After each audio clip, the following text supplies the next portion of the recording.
all these Redditors are like, he must be a sicko. He must be disgusting.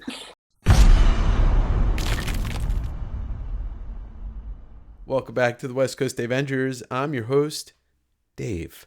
Today, I'm bringing you another special interview with Daniel Warren Johnson. Now, before I even tell you what Daniel's got going on, this is only a 10-minute piece of the interview. The full interview drops on Direct Edition tomorrow, my podcast, which has its own YouTube channel, and it's on Spotify, Apple, Amazon, iHeartRadio. So I'm going to link everything in the description below.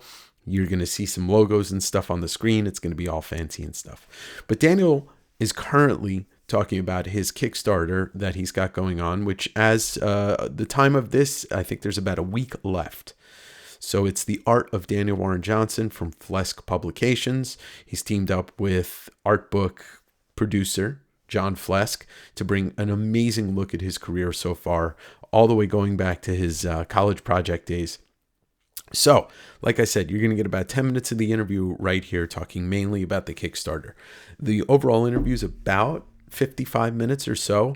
So you're going to see the whole thing tomorrow on Direct Edition. We talk a lot of good art stuff and process stuff in the interview overall. A lot of laughs. He is one of my favorite artists. I think he's one of the most exciting artists in comics right now, as well as one of the most exciting creators overall as a writer artist.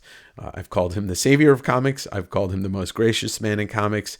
But honestly, he's just DWJ. So why don't you check out this sliver of the interview with Daniel Warren Johnson?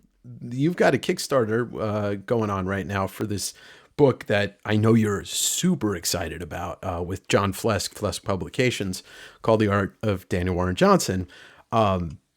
First of all, congratulations, because this thing is off to a meteoric start. I mean, it's in orbit right now, and who knows if it's coming back down.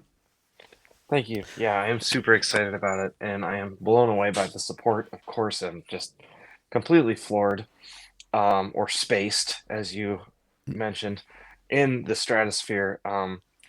This book, I've been working on this with John since it's been over 4 years. Wow. That we've just been working on it with the process. And John, for those of your listeners that don't know, John Flesk, he is a book publisher of mainly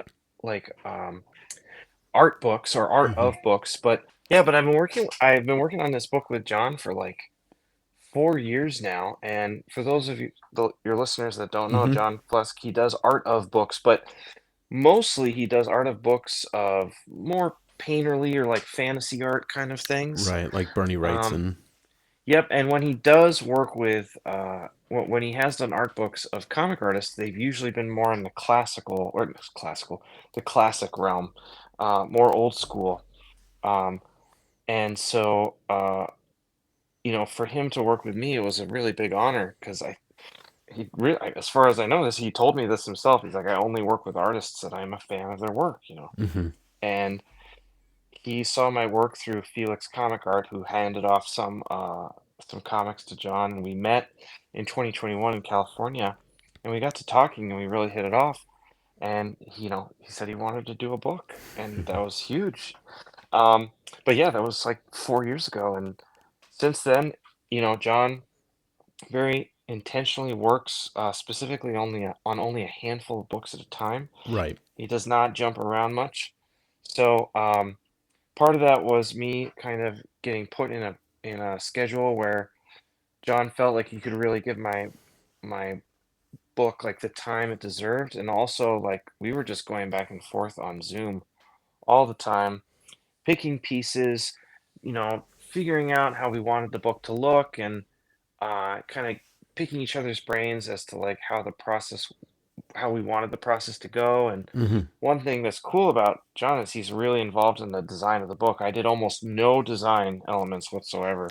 Oh, cool. I was basically just picking pieces that I wanted to go in. And that's one thing we started from the beginning. John said, I'm every book for me is very personal. I love being involved in the design very heavily. I hope that's okay. And I was like, go crazy, because I got crap I got to do.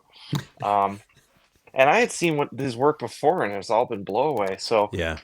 I was happy to hand the reins over. And sure enough, looking at the PDF just a few months ago, It is incredible. He did a wonderful job. No surprise. I'm so excited about it. I'm so proud of it. It's so cool to have all of my like victory laps in one book. Right, right. uh, and a How few struggles that at least the sweat is on the page for people to witness. Sure, sure. I mean, you do leave it all on the page, and we can watch you do that on your YouTube channel. Yeah. So, in all, what's the time frame of this book? Like 2012 to now, or even do you go even further back? Are you going to We like go even early stuff?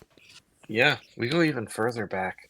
The foreword is actually by my painting professor from college, Tim Lowley, Oh, who nice. has a very unique perspective on kind of my growth as an artist and as a human from 2005 and on. That's when I started college. So I'm really happy that that's in there. I Mm-hmm. also have pieces that I worked on before I was ever published, maybe just out of college. There is my senior like art project that I put in there from college, which is a little embarrassing, um, but also like just showing the growth and showing where I started and where I am now. So I can honestly say that the earliest piece in there is probably from 20 2009. Yeah, I think Wow, no, sorry, 2008 because I started this when I started my senior project. wow. So a little less than half your life is in that book. That's true. There's Yeah. not a ton of stuff from the early days, but there's a handful, and I'm still proud of that stuff, and it all kind of fuels what comes after.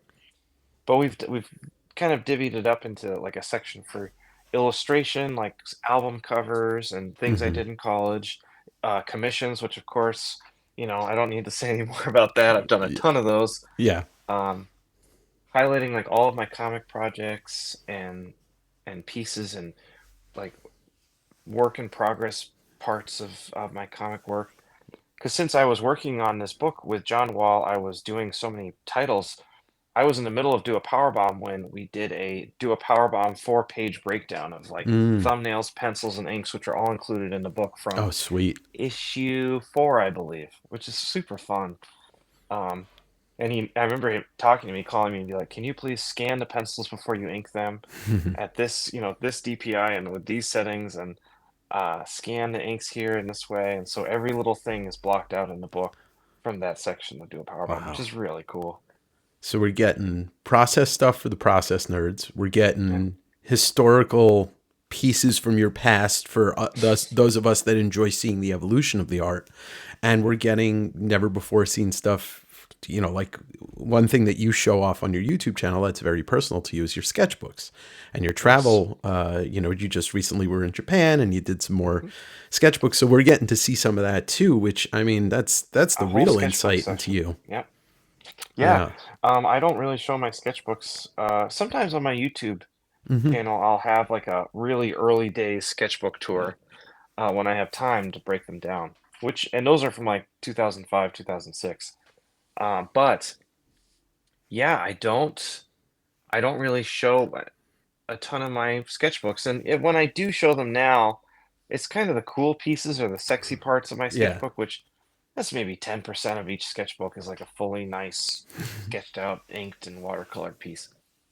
And I brought over 30 of my sketchbooks to the Bay Area when I was working on a project with Felix, and John drove up from Santa Cruz, picked up the Hmm. books, brought them back to his place, photographed them all, brought them back at the end of the same weekend, and I was like, I could scan them, and he's like, no, I like photographing each Yeah. sketchbook. It's a better documentation process. He was very intentional about that.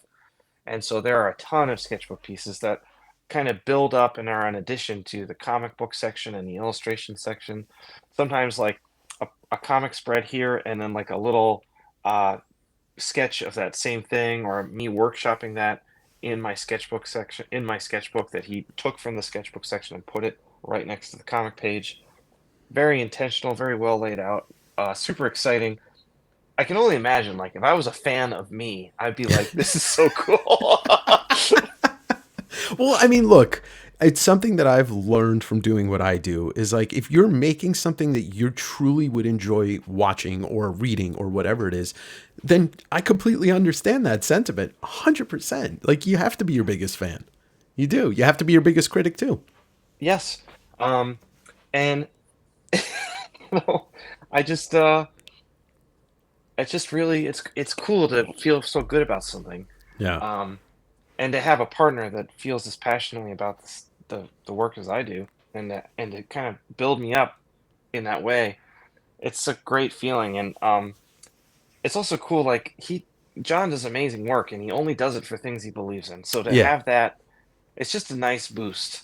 Um, and even more of a boost to see how excited people are for the book. Um, and as a thank you, actually, and just as like to try and keep the momentum going. I don't know if you saw the update that we did to the Kickstarter. I We're was going to actually mention adding it. a zine Yeah. called Line Time with Daniel Warren Johnson, which is a small 16-page zine, kind of like my ash cans that I've done in the past of Old Yep. Man Skywalker and Cherno, so on, Green Leader. Pull And it there. inside is going to be me drawing all of my art supplies that I use with commentary for each one and little examples on the opposite page of me actually using those tools. So Yeah. I just finished the inks actually there. As you can see, we had a great conversation, but you only saw a little piece of it. So click over to Direct Edition, subscribe over there, watch the full thing tomorrow, or listen to it on your commute via Spotify, Apple, Amazon, whatever you listen to get your podcast. The link for the Kickstarter is in the description below. I'd appreciate it if you go check it out. If you have the means, back it. I'd also appreciate if you hit the like button, subscribe here if you're not subscribed. Drop a comment down below. What's your favorite piece of work that Daniel's done? I think for me, it's Do a Power Bomb, but Murder Falcon is really, really close behind it. Once again, thank you to Daniel. Thank you to Rachel for helping put this together. There's not much else I can say about how much I appreciate not only his time, but the work he does and the vibes that he puts out in the world, because honestly, we need more of it. And one man can't do it alone. So do your part. Go visit your local comic store, pick up one of Dan's comics, back the Kickstarter, hang out here, watch some of my videos, my interviews, just be a part of it. Listen, I'm not asking much, am I? Well, time is money, so see you next week.